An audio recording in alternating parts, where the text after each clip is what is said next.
oyo balobi eza na mwa procédure moko wana po akangama tokoyeba ngo na émission mokolo lelo dossier Constant Mutamba tokomi na niveau nini la justice élève une nation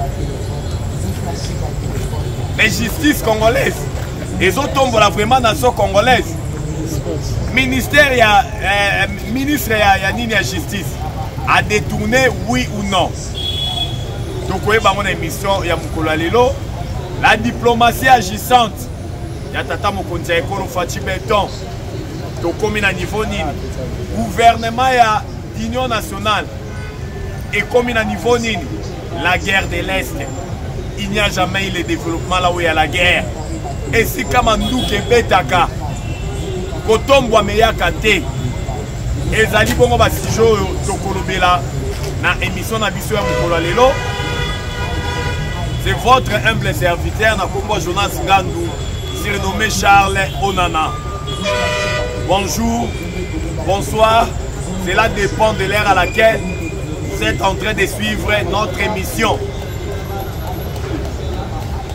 Je ne suis pas figurant dans l'ère naufrage.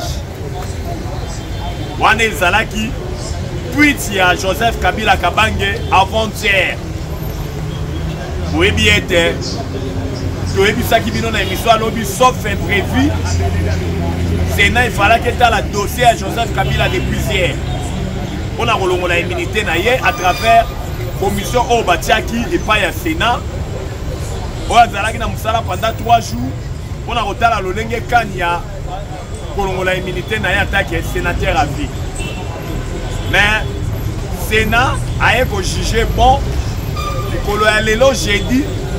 Il faut attendre la likambuya immunité à Joseph Kabila Kabange lolenge kani a kolongola yango mais bazali ko apprendre biso ke mosolo ezali ko tambola.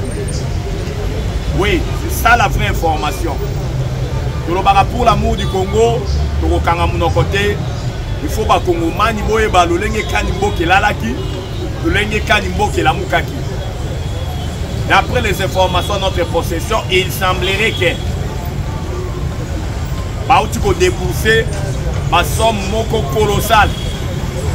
Oyo bazo tenter le lenge kani ya ko corrompre ba députés nationaux et ba sénateur de telle enseigne que pour le ba sénateur va voter contre la motion Yanini a kolongola immunité à Joseph Kabila Kabange. Ça la vraie information. Le sénateur Batelemela kolongola ba immunité na ye.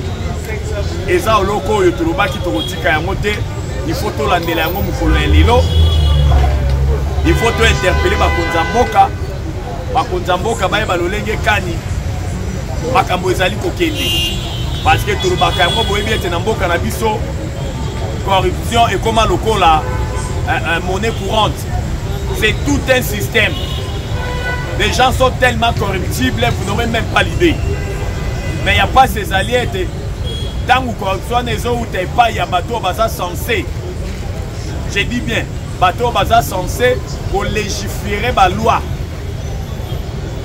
Bateau baza censé, tout le monde a rassé dans le col là, bureau oyoyo, il y a boigna. Que Palangue Zali Kotambola pour intérêt à Moutoumoko. Tolobakayango na émission nyonso et puis to continuer Kolobakayango était implication à Joseph Kabila na déstabilisation à Congo, Yakobo Mbesa souté et ça avéré. Le M23 bar AFC bar RDF, c'est toujours lui. Le commandant suprême adjoint, il y a le M23 bar AFC bar RDF, c'est toujours lui. Le commandant suprême, il y a Bamobondo.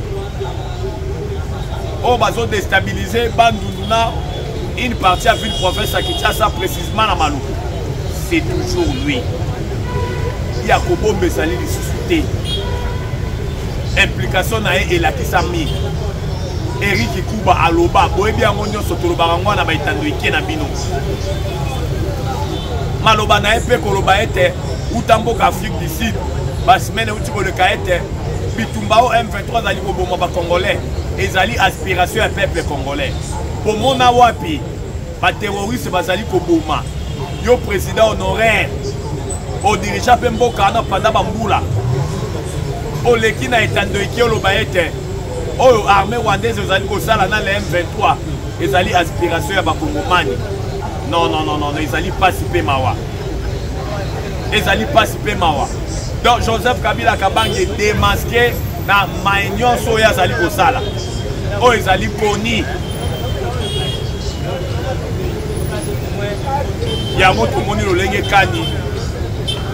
Haute cour militaire à travers auditeur général à saisira qui Sénat pour na koyebisa Sénat ici oyo Joseph Kabila za sénateur africain.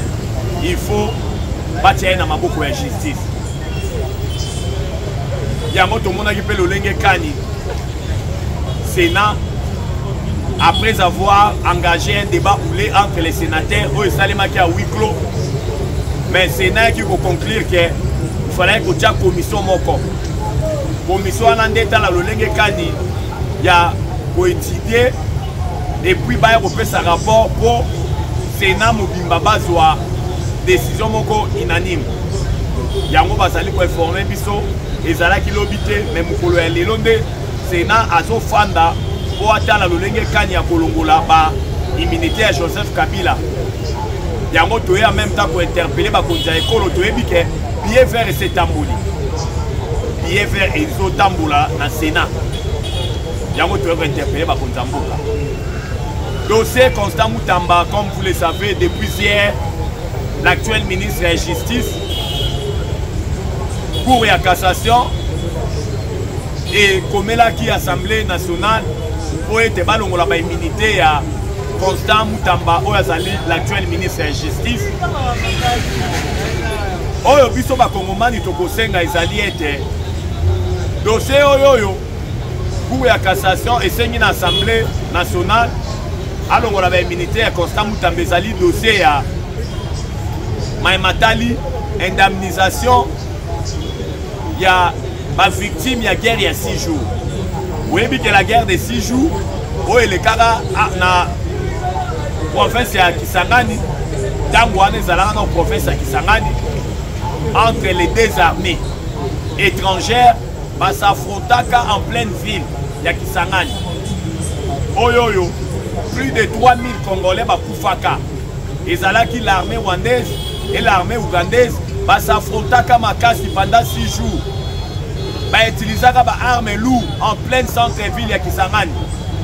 Ils ont été belés.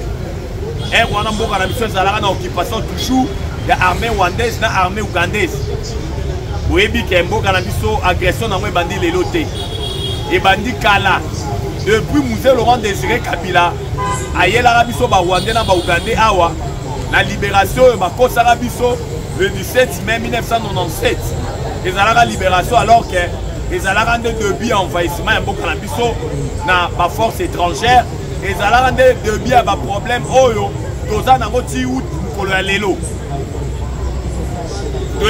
Congolais de père et de mère que nous devons connaître l'histoire à ne pas l'oublier. Il faut tuer la histoire. Tant que les deux armées s'affrontent en plein centre-ville, à Kisangani. Et ça là, les Congolais bakufaka ebele, plus de 3000 Congolais au bakufaka. Congo tofundaka Uganda. Si je ne m'abuse pas, tofundaka pe na Rwanda. Na Uganda au tofundaka, il y avait un procès na justice internationale. Na procès on esalemaka na justice internationale. Justice internationale a condamnaka Uganda. Na lolenge kani ba Uganda batiaka ba militaire na ye na Congo. Na lolenge kani ba Uganda na ba Rwanda tango ba bomaka ba Kongomani ba kufaka ebele. Ba katelaka Uganda mosolo oyo il faut afuta na ba Kongomani. Montao ba katelaka ezalaka plus de 300 millions de dollars. Oyo Uganda falaki afuta. Uganda lobaki na kofuta yango na 3 tranches. Si je ne m'abuse, Uganda lobaki première tranche et vous allez plus de 60 millions de dollars. Deuxième tranche, ezalaki ba 100 et quelques millions. Dans l'Ouganda, le bar a refoutu à Mosoloana dans 3 tranches. On a bitumba au babundara na armée rwandaise. Dans Congo, ezalaka occupé. Et si quand nous sommes en contrôler RCD Goma, côté Boé, Nani, Roger Lumbala, Ozinga Mumususu, donc ezalaka mbilinga mbilinga. Tangu sikoyo Uganda a foutu première tranche à Mosoloana. Denga lobaka première tranche à refuta. Tangu bakata ka balobi eza oyoza coupable. Yondo tindara ba militaire na Congo, ba s'affrontara na ba Rwandais, futa Mosolo. Refuta foutu première tranche, aye refuta deuxième tranche, troisième tranche na ebi que ça futa déjà. Mais na ebi que le 2 premières tranches, le lenge kani alobaka refuta ba Uganda ba futaka. Mosoloana ekotaka na ba compte ya République démocratique du Congo. Oyoyo, il fallait que le gouvernement yokanaki pour indemniser bandeko na papa na biso bakufaka o batika ba mabota ba mama na biso batika bakufa mibali na batika mibali na bana na biso bakufaka oyo ba parana na bango batikalaka. Mosoloana oyo Uganda futaka, le gouvernement avait jugé bon ya ko indemniser ba famille oyo bazalaka victime ya batrocité wana ya des armées étrangères wana bandongwana ka babetanaka masasi en plein centre-ville ya Kisangani.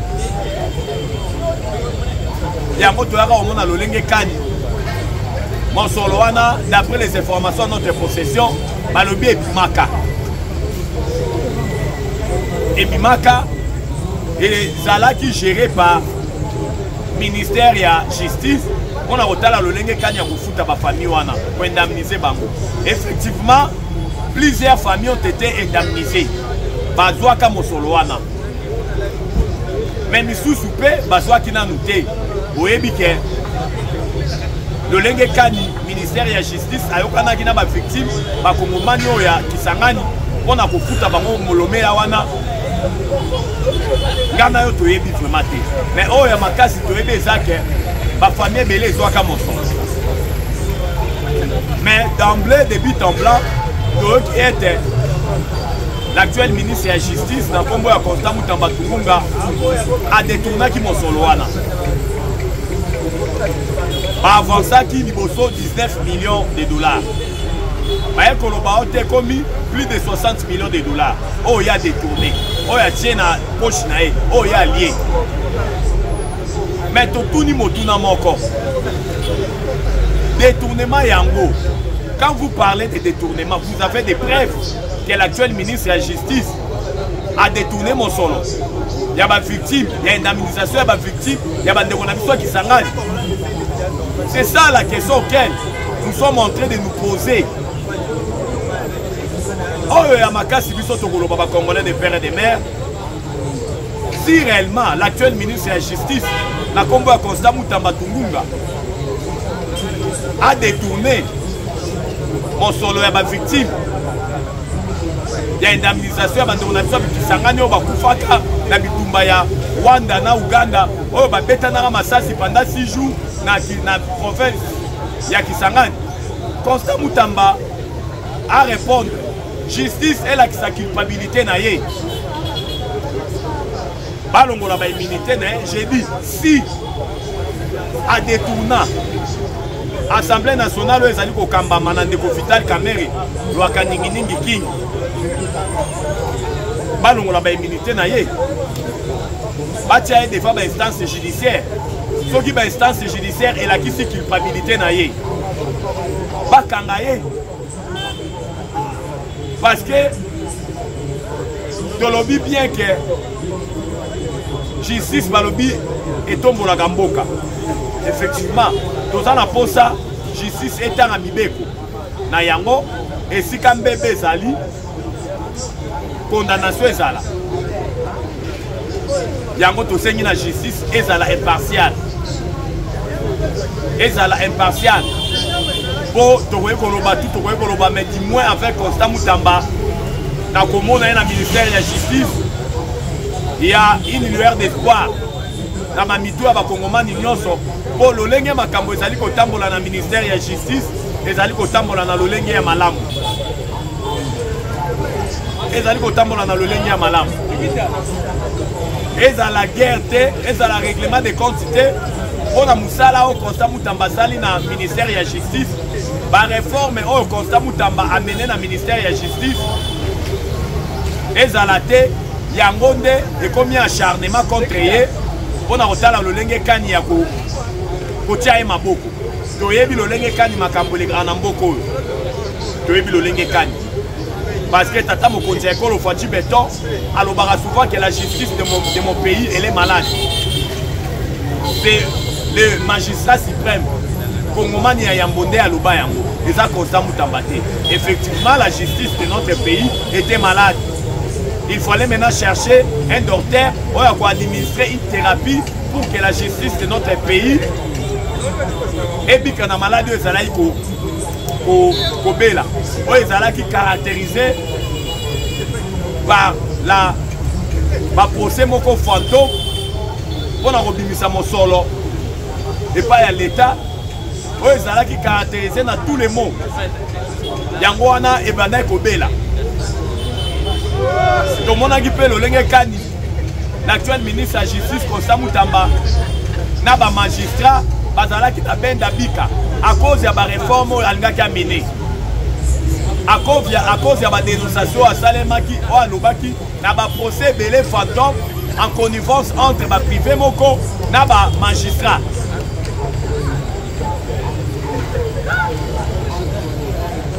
yango tosengi na justice kaka oyo biso bacongolais de père et de mère tozali koloba ekatama na ndenge ya malonga si réellement l'actuel ministre de la justice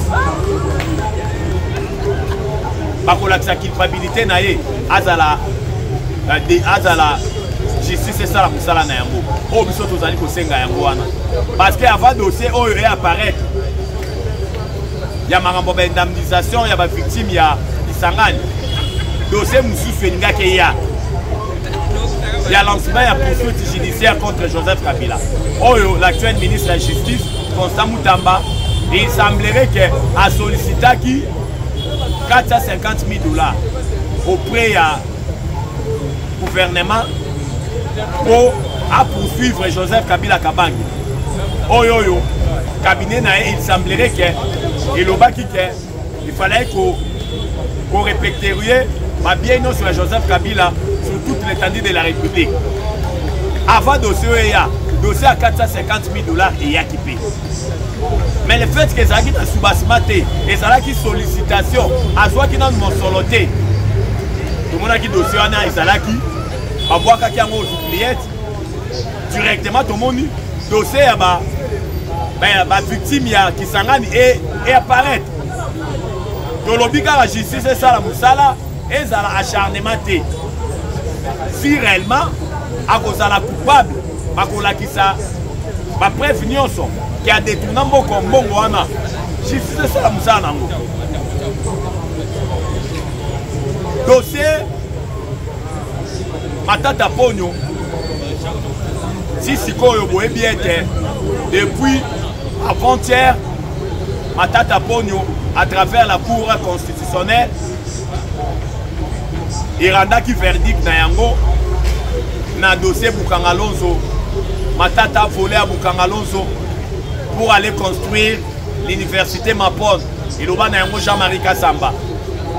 DG à Télé 50. Olanda qui verdict qu'il y a cour constitutionnelle. Dans Aloba qui était effectivement Matata détournement qui dans le projet Bukangalonzo.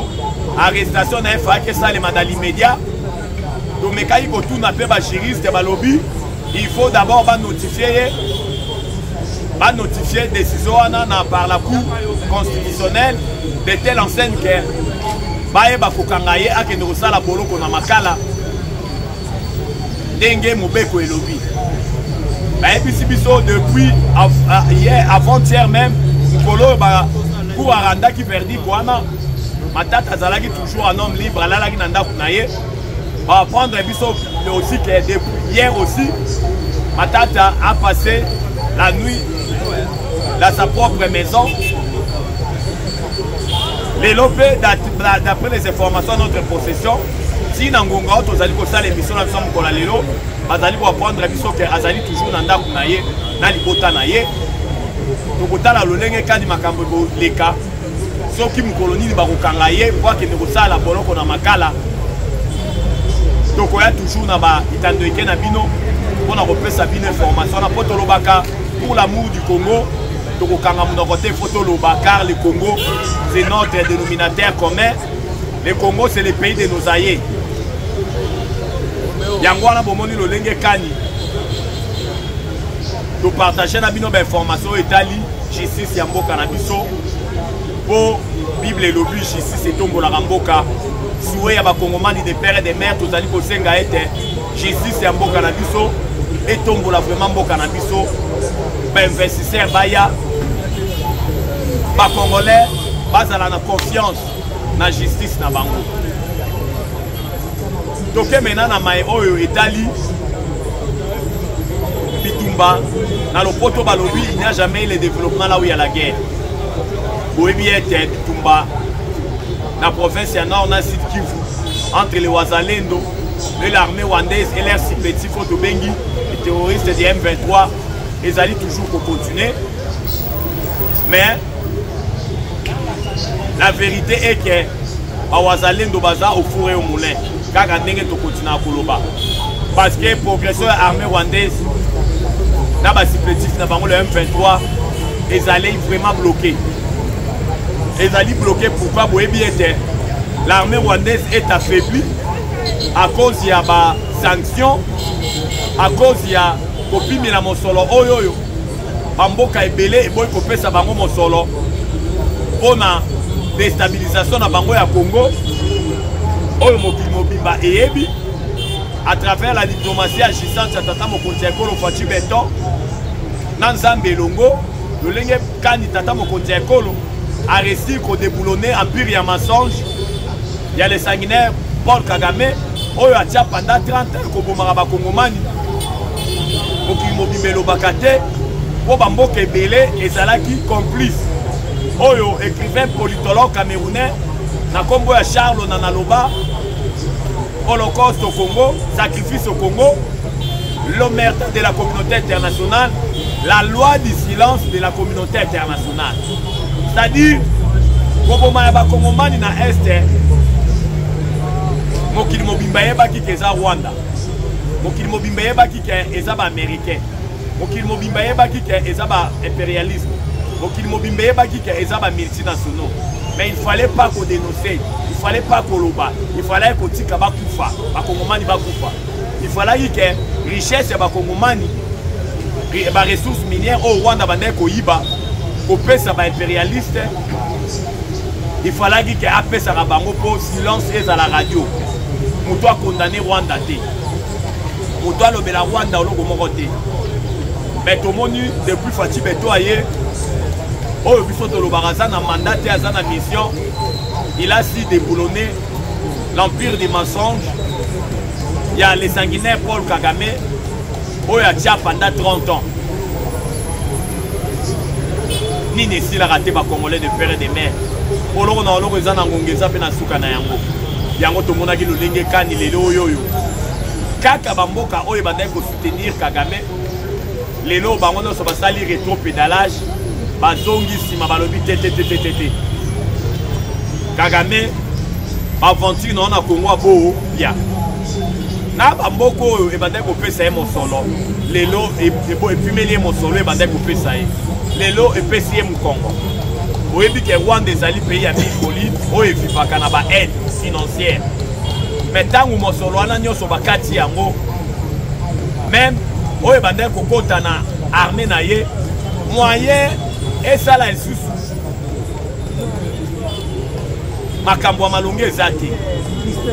Parce que, d'après les informations à notre possession, ici, quand nous sommes à Wazalendo, nous allons mener par contre-offensif, que ce soit dans le nord, dans le sud Kivu. L'armée rwandaise a une difficulté à la munition. azozala en cours de munitions. Azozala na ba munitions ya malonga te pour refaire face à la puissance de fer ba wazalendo. Azozala obligé à sala mbangweri akima désordre po masasi ya kobeta sous manduka ezate. Nyonso toane ezali kolakisation lolenge kani l'armée rwandaise est affaiblie. Oh papa. Lamentablement. Même dans Nzambe likolo ba Rwandais affaibli.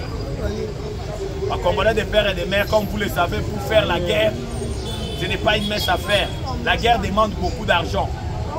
La guerre demande de payer d'abord les militaires au Bazo Bunda, de se procurer des armes, ces dernières générations, des armes hautement sophistiquées. Parce que Bitumbalele est comme une guerre haute technologie et comme au côté Makad, avec des drones, avec plusieurs matériels militaires. Mais tout le monde dit que les Rwandais sont tellement affaiblis. Ils ont faire face à la puissance de faire les dotés. Oyo bomona ki na ba territoire rebelle même na Sud Kivu, que ça soit na Kaele, que ça soit na territoire ya Fizi, le kani le wazalendo bazali ko progresser. Oyebo na territoire ya Masisi, na territoire ya Lubero, na territoire ya Rutshuru, toujours les wazalendo fourrés au moulin, tout fait tout flamme pour barrer la route à la progression de l'armée rwandaise. Oh les alliés démasqués, oh les alliés dévoilés. Oh, les alliés, au Kilimobimbese, il y a déjà que ça a rendu Rwandais. Rwanda est à la situation à nord, à Sud Kivu. On a un Congolais qui est en Kani, Bawazalendo Baza, tout fait tout flamme, Bawazalendo Baza, au four et au moulin. Donc, maintenant, on a une diplomatie à Tata Mokonti Ekolo, et vous avez la dernière sujet, dans l'émission de la Mokola Lelo. La diplomatie agissante à Fachi Béton, Tobakisi et le monde en colo. Oh, ils ont continué à produire des résultats escomptés toujours. Tata Mokonti Ekolo, Fachi Béton, vous voyez qu'il y a moins de mains, ils ont qu'une aussi là. Moins de juin, ils allaient moins à Makambo Ebele. Moins de juin, ils allaient moins au yo-yo. Ma partenariat Ebele, Éco-Signamé. Ming, ils allaient au Salé, ma Bakongomani, vous éviter. Vous serez surpris dans le mois de mai. Dans le maillot, vous allez m'en beaucoup. Vous voyez que dans le mois de mai, parce qu'on a annoncé même d'accord et à paix. Vous allez entre le Rwanda et la République démocratique du Congo sous la houlette américaine. Même dans le mois de juin, dans le mois de juin, vous allez vous informer sur les sous-souquets. Signature et partenariat du siècle entre les Congolais et les Américains. Toujours, il faut signaler dans le mois de juin. À moins qu'il va reporter l'issue. Mais d'après les informations de notre possession, il faut signaler dans le mois de juin. Plusieurs autres accords. Il y a des défense, il y a économie. Pour le Congo, il faut signaler toujours dans le mois de juin. Il y a moins l'exception de notre pays est debout. Tout le Bakayango, nyonso ebongi te. Mape komi kolongwa likolo ezokwea te mpona Congolais. Congolais bazolia jusqu'à l'air fêté. Mais du moins avec Fachi Béton, on ne cessera jamais de le dire. Il y a une lueur d'espoir. Il y a une lueur d'espoir. Aujourd'hui, le Congo est debout. Aujourd'hui, notre pays est debout. Parce qu'il y a un fils, un Congolais de père et de mère, un Congolais qui a passé à Congo, un Congolais qui a ADN patriotique, Azali au sommet de l'État, Azali kola la tête, il est au four et au moulin, Bombo Kanae Tombouama. Pour essayer que Bazali kolobela Congo, les Congolais bazala, Eza Kichale Lote, Eza Kokumisa, Sobineni Bolobakawanate, mais Ezali de miso na biso ezali komona. Na matoi na biso ezali koyoka. Maemaso bazali kosalema na pouvoir ya Félix Antoine Tshisekedi Tshilombo. Notre dénominateur commun c'est la République démocratique du Congo. Fachi c'est un humain. Un jour il partira après avoir accomplir mission azali ko accomplir au Nzamba Pesier. Tolo belaka mingi Congo. Tolo belaka mingi ba intérêt partisan na biso te. Tout le monde a intérêt mesquin à bisoter au détriment de Bakongomani nyonso. Oh, lelo bazali ko côté biso 100 millions de Congolais. Nous avons un pays riche. Nous avons un pays potentiellement riche. On a reçu dans la Bakongomani. Le Congo, c'est notre dénominateur commun. Le Congo, c'est le pays de nos aïeux. Parlons du Congo. Parlons. Engageons un dialogue entre nous les Congolais. Car le Congo qui nous unit est plus fort que nos intérêts mesquins, partisans qui nous divisent. Tout le bagapon à Congo, tout le Kangamou côté. Parce que le Congo est à l'imboka ya bakoko. Il y a Ebele Zala qui a Kolobabo et bien que notre chaîne, nos chaînes et Zali Kambouya Boga. Bah, si tu j'aime ce Tolobaki n'a des biens émissions, Tolobaki qui est donc on développe un mot tout au long émission. Donc on développe un mot, on a les Kambouya Limbonga. On a les lots de Sukiawa. Numéro on a fait ça plus 243 89 77 525 44 plus 243 89 77 525 44. La patrie ou la mort, la patrie ou la mort, la patrie